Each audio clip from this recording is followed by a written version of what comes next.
In today's video, I'm going to teach you how to connect Asana to Slack and create tasks from your conversations. By the end, you'll be able to turn Slack messages into actionable Asana tasks without leaving your chat, and double check that everything lands in the right place. Start by opening Slack on your desktop or in the browser. Look for the Apps section in the left sidebar. If you don't immediately see it, expand your sidebar or use the search bar at the top and type apps to open the app directory.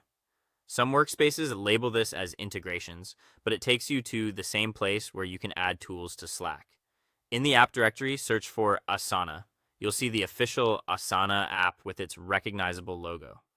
Open it to view details and confirm it's the verified app from Asana. When you're ready, choose the option to install or connect it to your Slack workspace. Depending on your company's settings, you might need admin approval. If that's the case, request it and continue. Once access is granted, when prompted, sign in to your Asana account.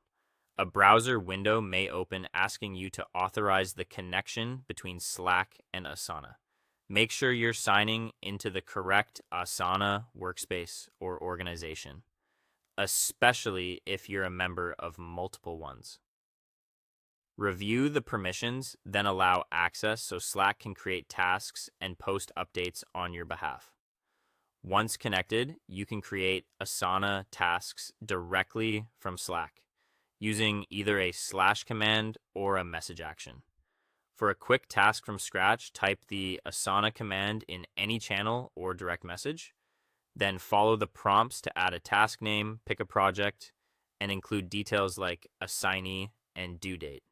If you want to convert an existing message into a task, hover over the message, open the More Actions menu, and select the Asana option to create a task. This pulls the message text into the task description so you don't lose context. Keep your titles clear and add any key details in the description to minimize back and forth later. Finally, switch to Asana to confirm everything looks right. Open the project you selected or check My Tasks for anything assigned to you. Verify that the task name, description, assignee, and due date appear as expected. If something seems off, refresh your Asana page, confirm you're in the correct workspace, and ensure the Slack app is connected to the same account you authorized earlier. That's it. Slack and Asana are now working together to keep your conversations moving forward as organized tasks.